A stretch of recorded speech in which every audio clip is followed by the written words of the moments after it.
the mainstream media are very much on edge, and they're putting people on edge rather, in terms of there's plenty of anti-Semitic attacks. At the same time, you've seen in Chicago there's been Islamophobic attacks.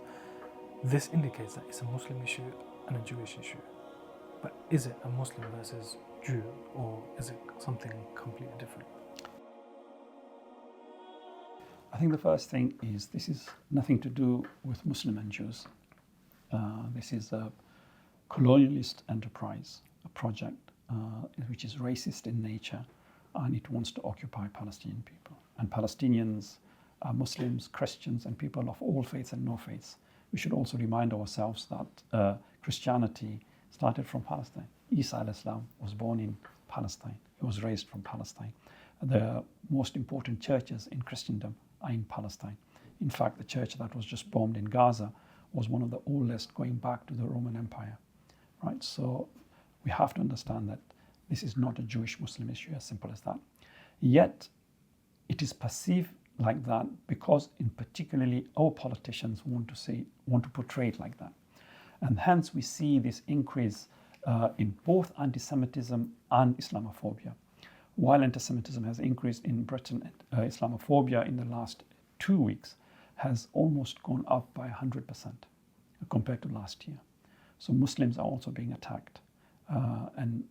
And here I think what we need to then bring it back home is the government's deliberate polarization of the society by portraying this as if it's got to do with Muslims and Jews. And we, in particularly the Muslims, in particular in Britain, and the organizations like Friends of Al-Aqsa, we are at the forefront of saying that this is not a Jewish-Muslim issue. In fact, most of our demonstration will have a Jewish contingency demonstrating, helping with us, asking for freedom.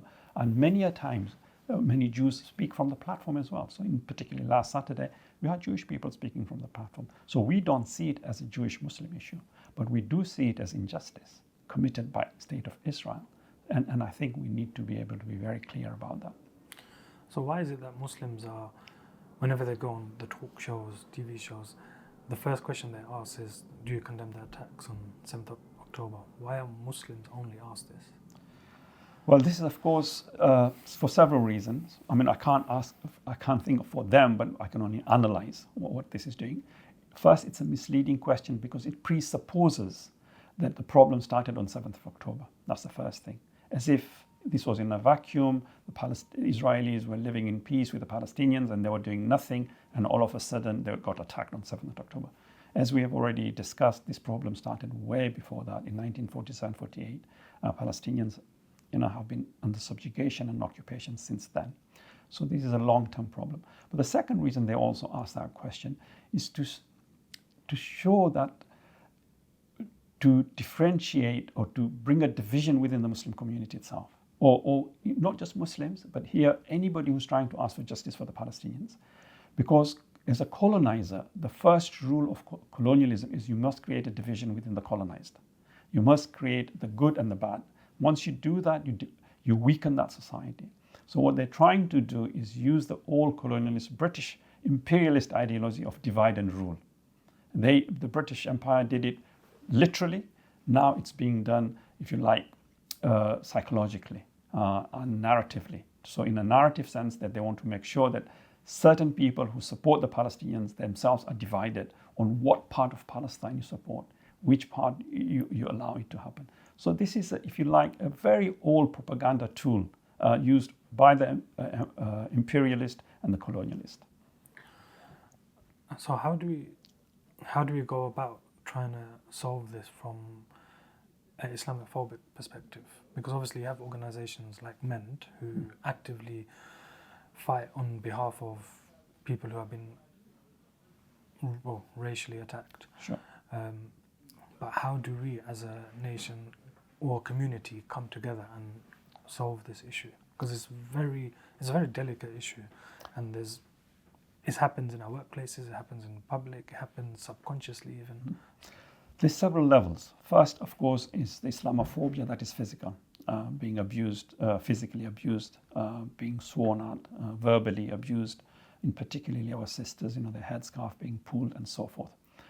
I would actually, strangely say that is low-level Islamophobia. because that, for those kind of stuff, you report to the police, you try and get redress. But the more greater danger that is taking place in Britain as well is the institutional Islamophobia that emerges from our institutes, in particularly the state institute, the government, the police structuring, the civil, if you like, the courts themselves. And they are very dangerous. Now, let me give you some examples. By our Home Secretary stating that whoever goes on Palestinian demonstrations, they're called mobs.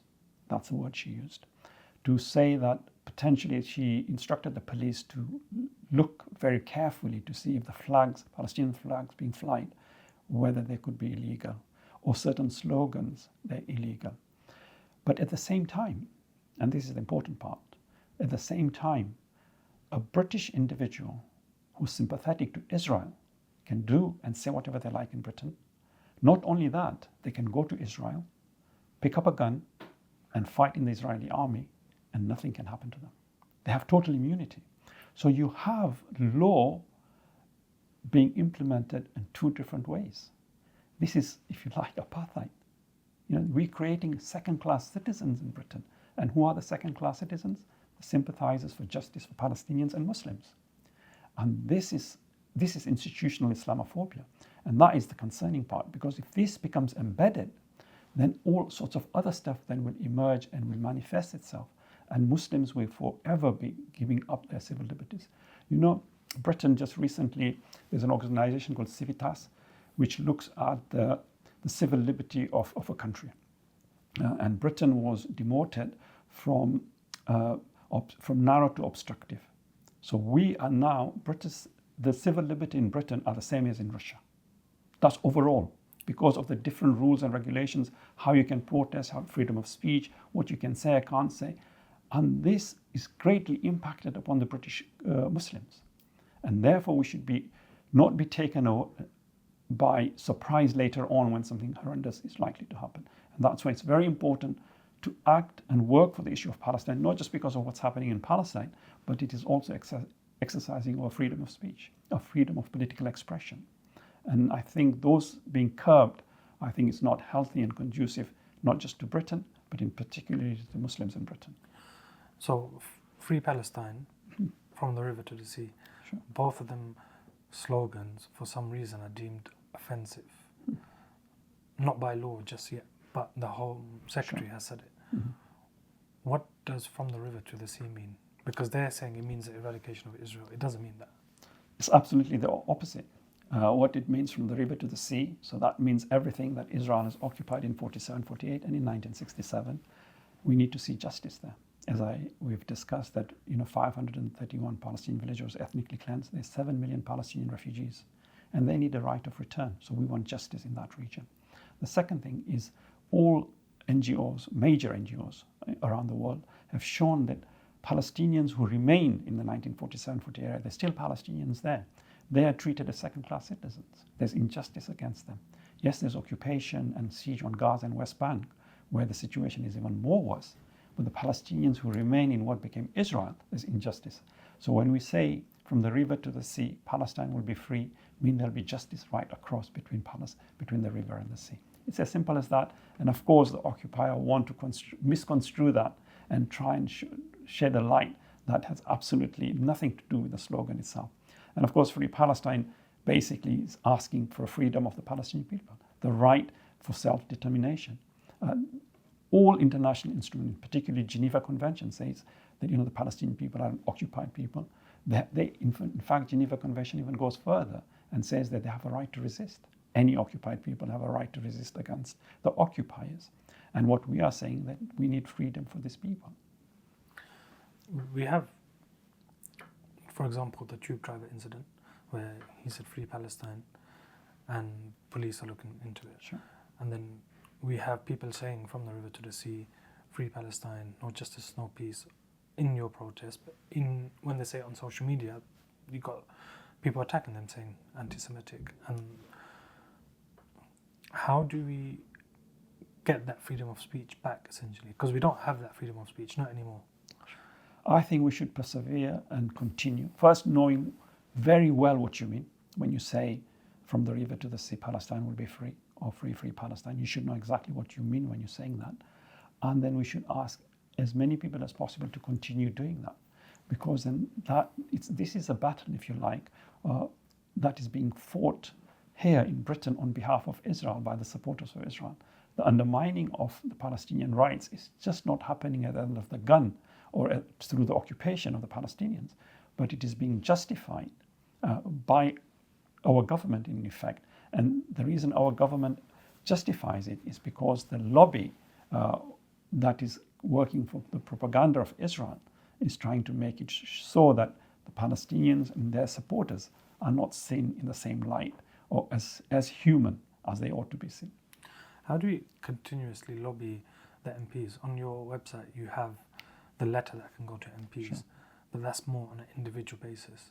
And you're mentioning communities coming together to lobby. What's the best way to lobby the local MP, and then obviously from local government to national government? There's many levels to do it. First is, of course, just writing a letter to your MP.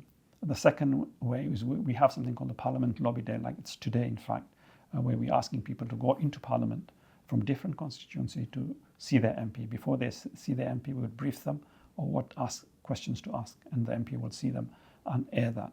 We also need political lobbying, just not for the MPs. I think we should also use the councillors.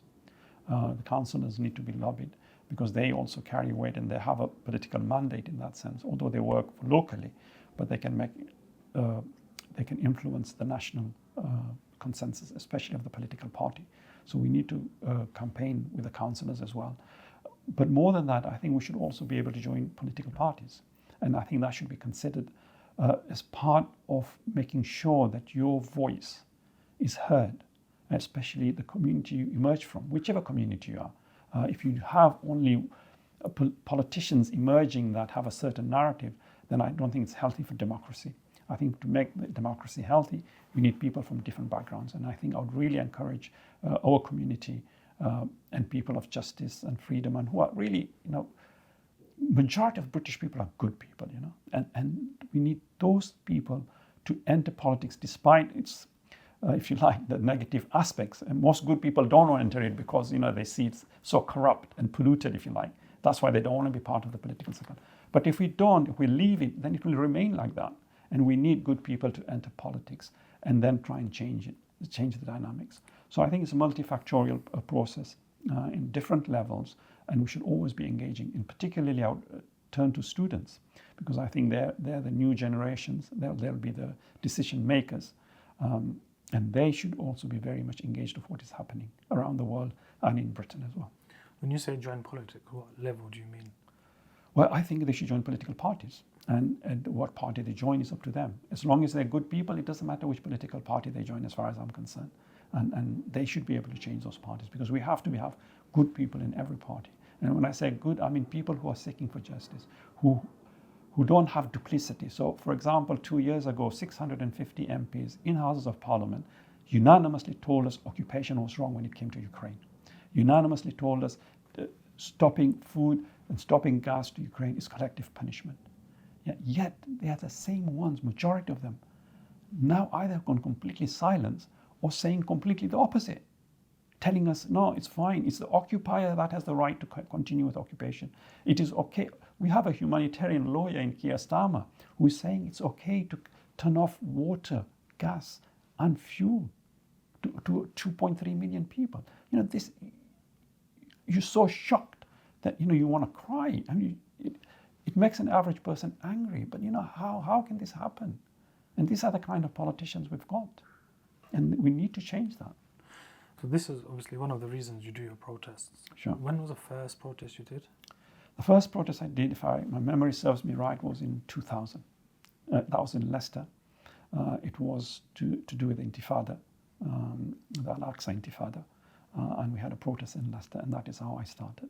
And then we joined the coalition of the Stop the War coalition against the war in Iraq, where we took, I think the biggest demonstration there was over 1 million people marched in Hyde Park, if you recall that. And then we have just grown from that, I think. There's people who say on social media, even in person, they said, what's the point of a protest? Your voices won't get heard. You can protest all you want, but it doesn't affect change.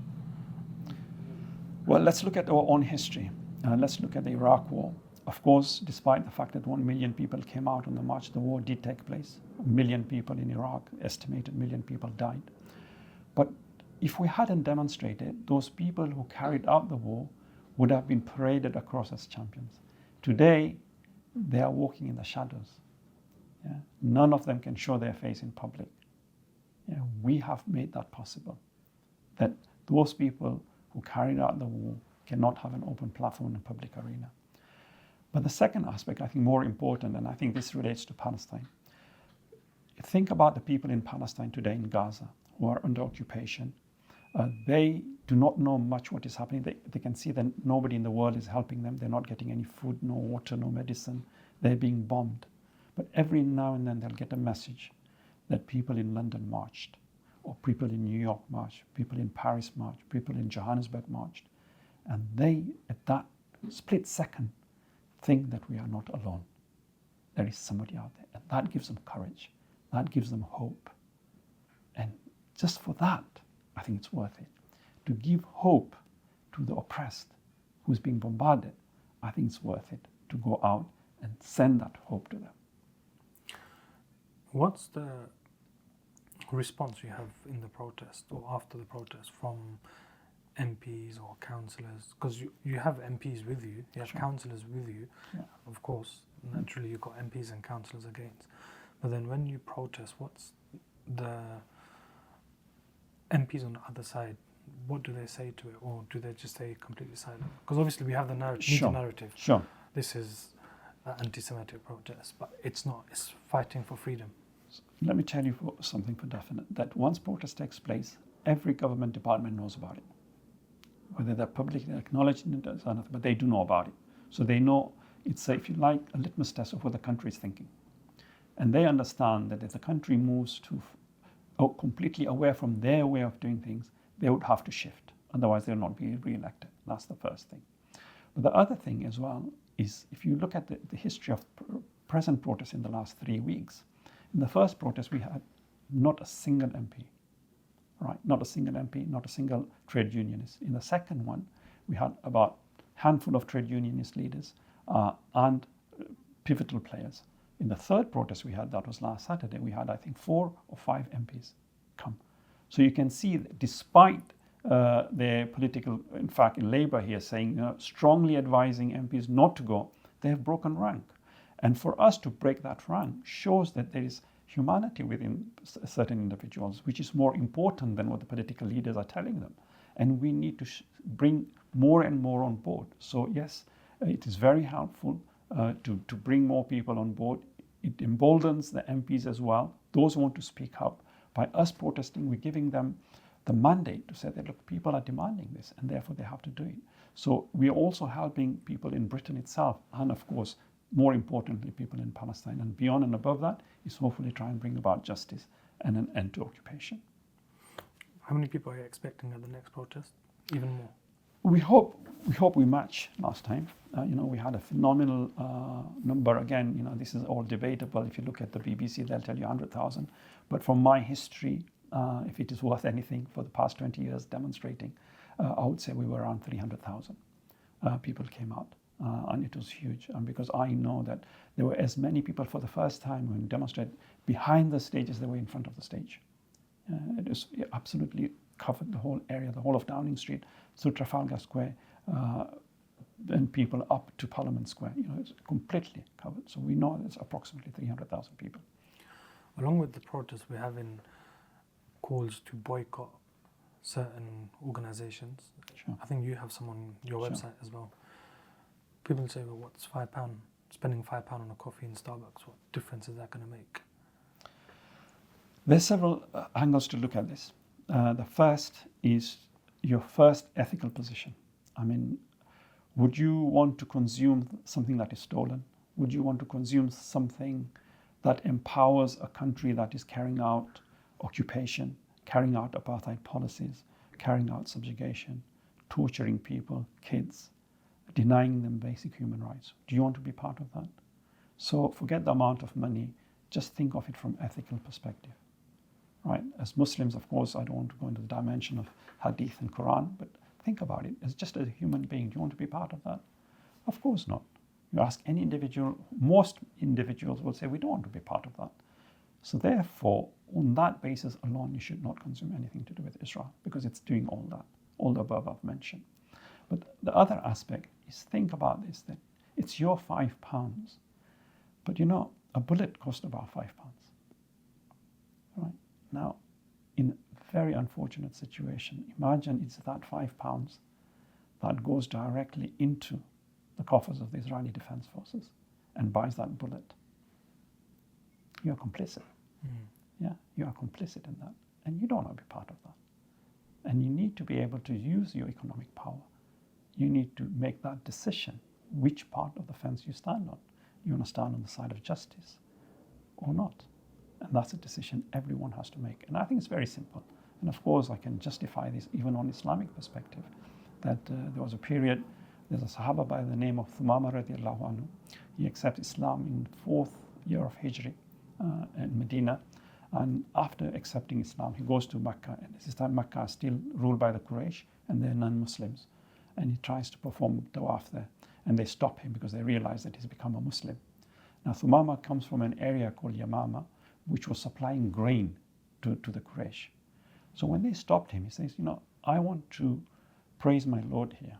I want to remember Allah subhanahu wa ta'ala. If you're going to stop me from practicing my faith, then I'm going to stop supplying you grain. I'm going to use today's language, I'm going to boycott you. Right? The Prophet said, fine, let you carry on your boycott.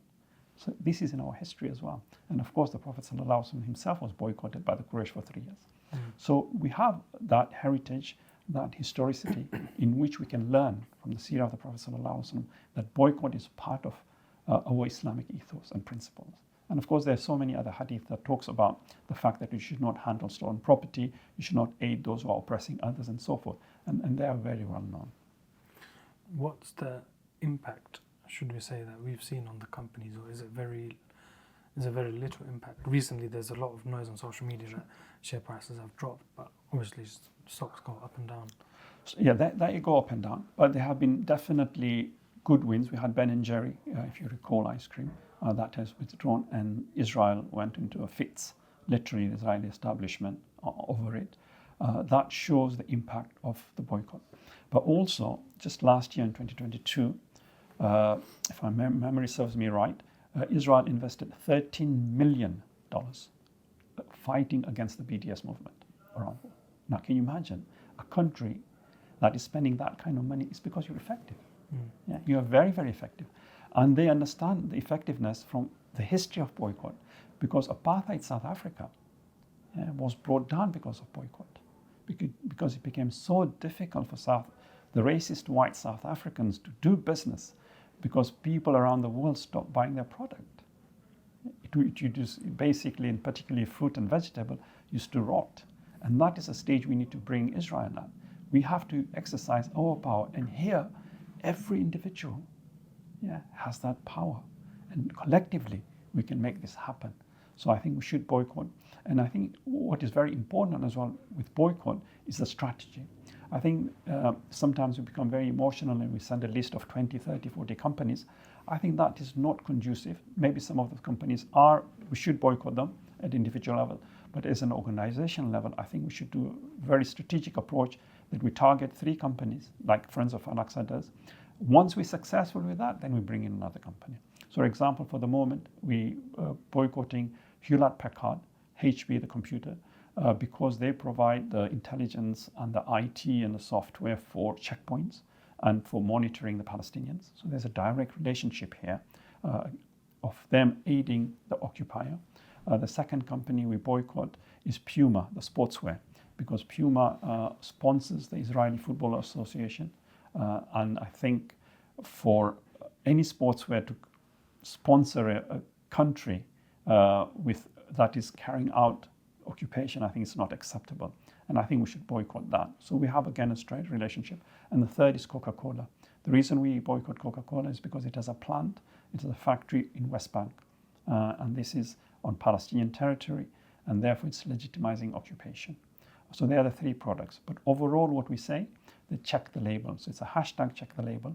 When you go shopping, Alhamdulillah, most people check nowadays for calories, make sure they're not putting a lot of fat. But they also check, for Muslims, they also check for halal and haram. So also do a third thing, check where it's from. Just see origin. If it's from Israel, don't buy it, whatever it is. So that's a simple way of doing it. Is it the barcode as well, if it's a 927? Or That's right. There is a barcode, but what Israel has done now very cleverly is it mixes with other countries' produce. So, for example, it might have 90% of produce that is from Israel and put 10% in there. So, for example, dates or tomatoes or something like that. Then it becomes a mixed origin. When it becomes a mixed origin, then they would have to put it as a label that the majority is from Israel, but otherwise it could also be just called mixed origin.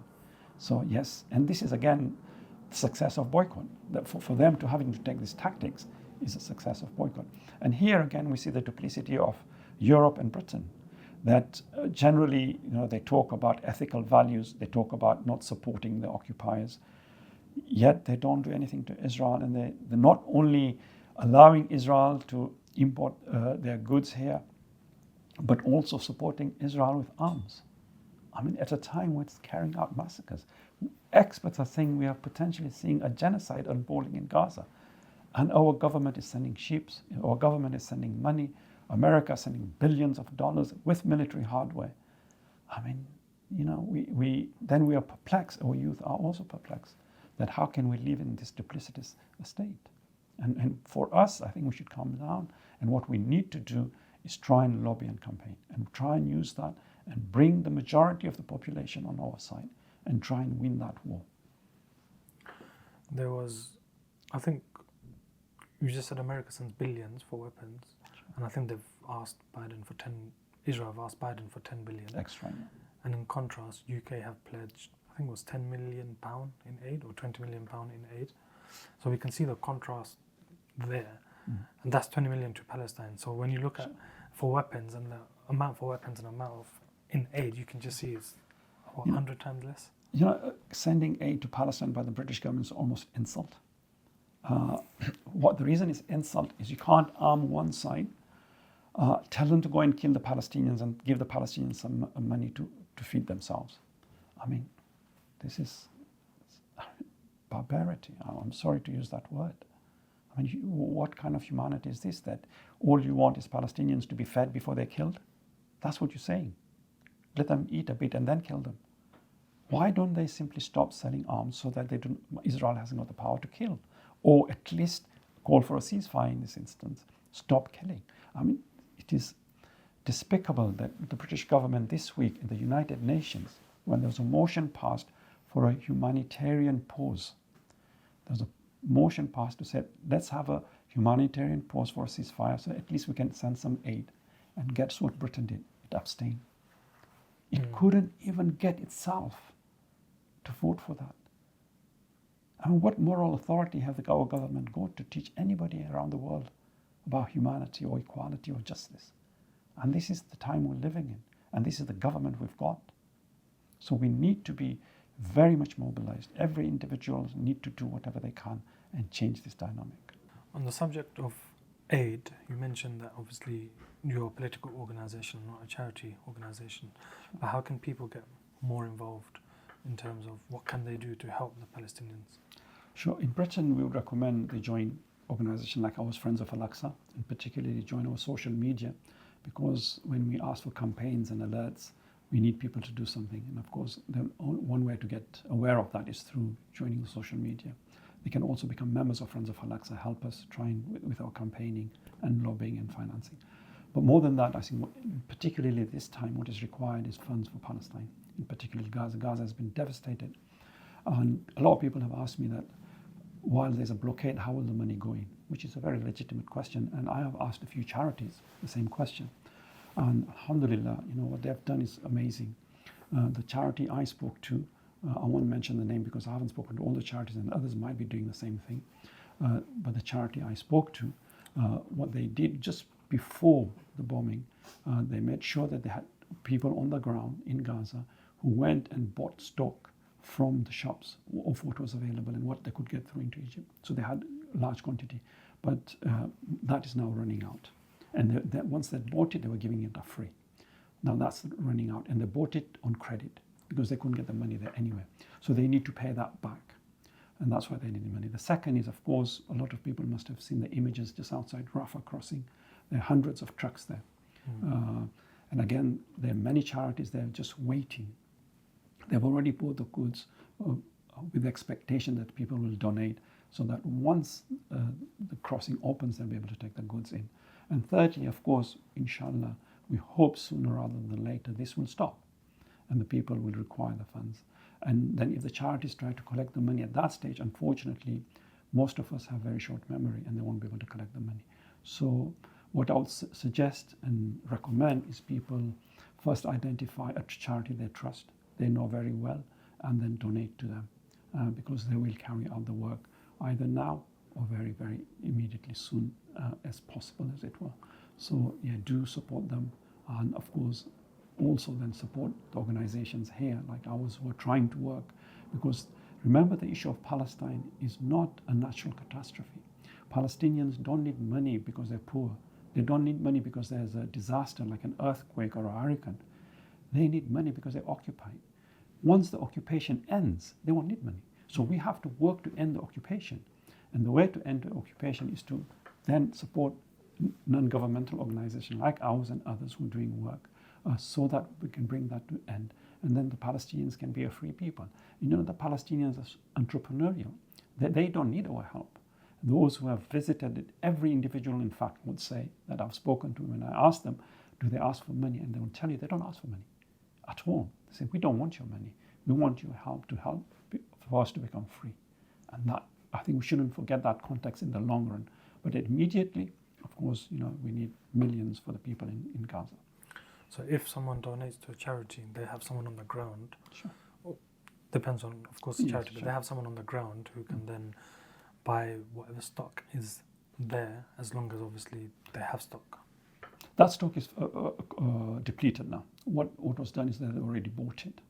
So that there's, let me be frank, that there is very little left in Gaza now, as far as food is concerned.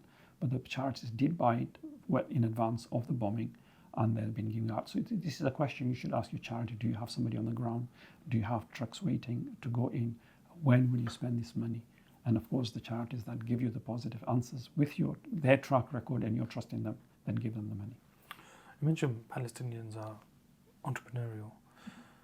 Before this attack, because the media making it like this whole conflict, as the word they use, started from October 7th. But before this attack, what was the day-to-day life in Gaza, in Jenin, in the West Bank?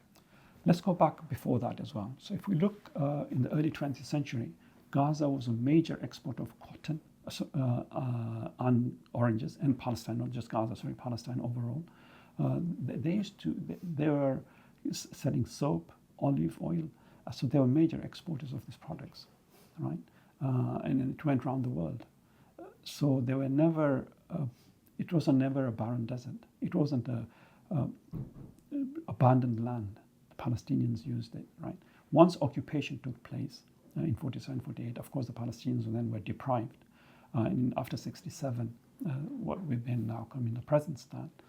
Gaza itself, first they were forced to have an election in 2006 in which the Palestinian people elected Hamas as a government. The international community did not like it and therefore they put a siege in 2007. And when I say a siege, what that means is nothing can go into Gaza or out of Gaza without the permission of Israel. Normally, the Gaza is referred to as an open prison, but I would say it's not an open prison, because when you have a prison, the prison guard have to give you 3 times meal a day. Yeah, in Gaza they don't provide meal. If you're in a prison, you're allowed visitation from your relatives. In Gaza, you're not allowed to visit them, or they're not allowed to go out. So it's not a prison, but it's a concentration camp. It is the most densely populated place in the world. You know, it has something like 2.3 million people living in 40 kilometers by 12 kilometers. Nothing goes in from the land, nothing goes in from the air, nothing goes in from the sea. In fact, Dov Weiglas, a minister a couple of years ago, boasted that we control the amount of calories going into Gaza so that they just barely survive. They don't die of starvation, but they're not strong enough to stand on their 2 feet. and this is public knowledge. So this is the kind of oppression that has been taking place on people in Gaza. And you might think, there's a sea, the Mediterranean Sea, they will be able to go and fish and enjoy the waters. But that also is restricted. There's an Israeli navy that guards that. Palestinians at one stage could not even go up to 7 nautical miles to even fish. If they try, even within that area, they are regularly bombarded. The little boats are then destroyed and their livelihood are taken away. So every aspect of Palestinian life is controlled. Even at one stage, they even banned coffee into Palestine. Medicine is regulated. So all the basic necessities are controlled by Israel. In that sense, that's why I call it a concentration camp. And we should be very clear. In West Bank, similar stuff. We already discussed that West Bank is covered by a 700-kilometer wall encircling cities. It has over 600 checkpoints. That means the first thing that goes is the freedom of movement. You have no rights to move around. You have no rights, of course, to then exercise your faith, because you can't travel to, say, Masjid Al-Aqsa from West Bank, because Israel then controls it. You have no right of political expression. You have no right to even water. So, for example, most of the water Israel gets is from the West Bank aquifers, because it's very rich in water resources. Palestinians are not allowed to drill that water. Only Israel can. Then Israel takes that water and sells it to the Palestinians at 10 times the rate it sells it to the Israelis. Not only that, but they get almost 80% less water than the Israelis do. So you would see settlements with swimming pools, settlements with water, 24/7 running water, whereas the Palestinians have one tap at the end of their street where they have to go and collect water. So this is a daily oppression upon the Palestinian people, and they live this in day out.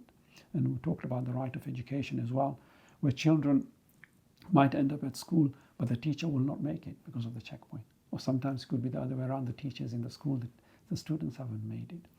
We have had so many of our sisters give birth at checkpoints because they will stop ambulances going through or deliberately provoke them, make them wait. Many people have lost their lives. And just before October 7th, 200 Palestinians were killed in the West Bank, 200 in West Bank alone. 20 of them were children. And this is a daily occurrence for the Palestinians. It has been since 1947-48. How does the checkpoints work? Because you've mentioned if they want to open it, close it, pretty much whenever they want. But how do they pass it? Is there like a long queue, or how long does it take for them? There's several types of checkpoint first. The first, something called the flying checkpoints, where an Israeli army could set up a checkpoint anywhere they like, literally.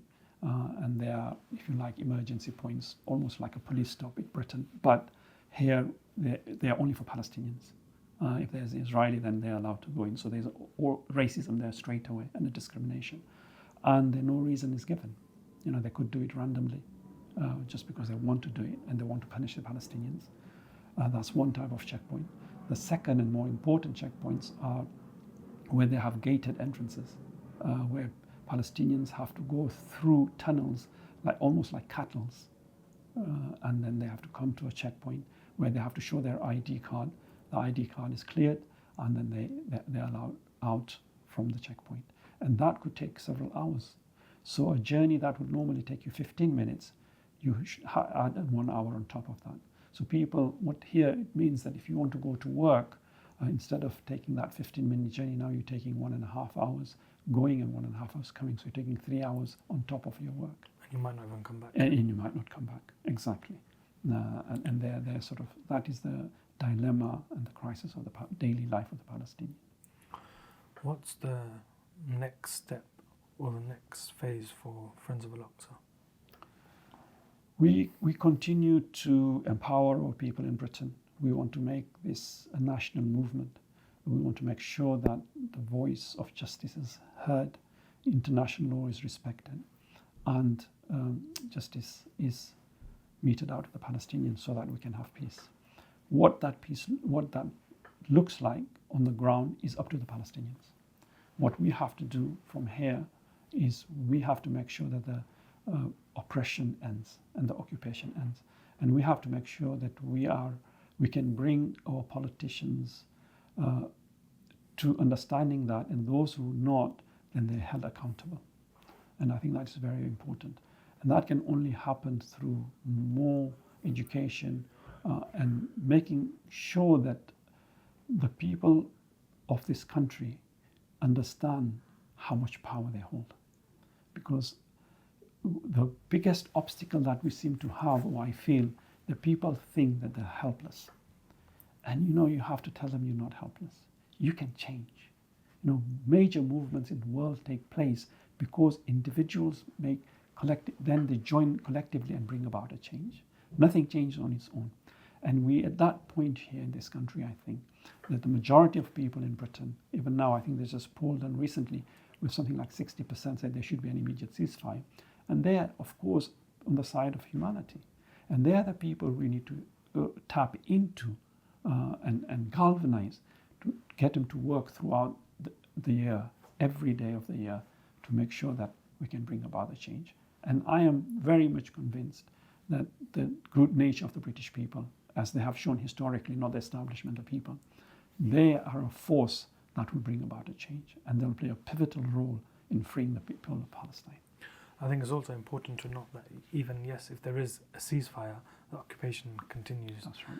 And then we have to fight for the rights of Palestinians until Palestine is free. Absolutely. We need the right of self-determination. We need the basic stuff. At the moment, of course, we're asking for ceasefire. This is immediate and now. It's an urgent emergency case, if you like.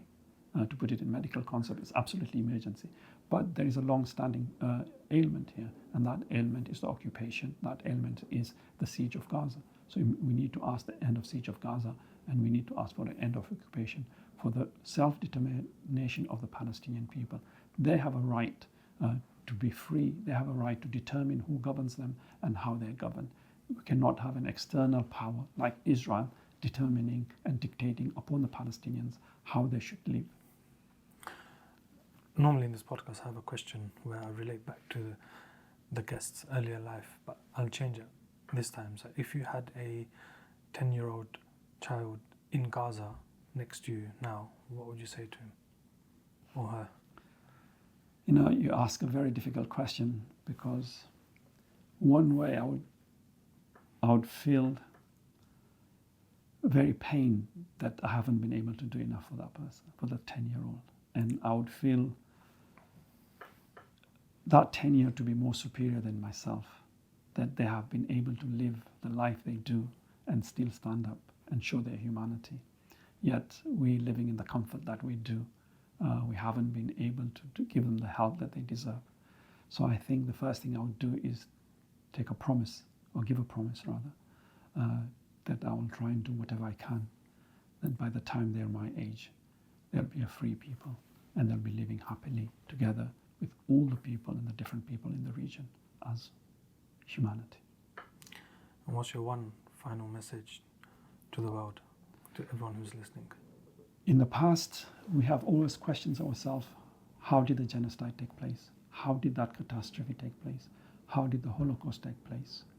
And we question and think, if we were there, we wouldn't have let that happen.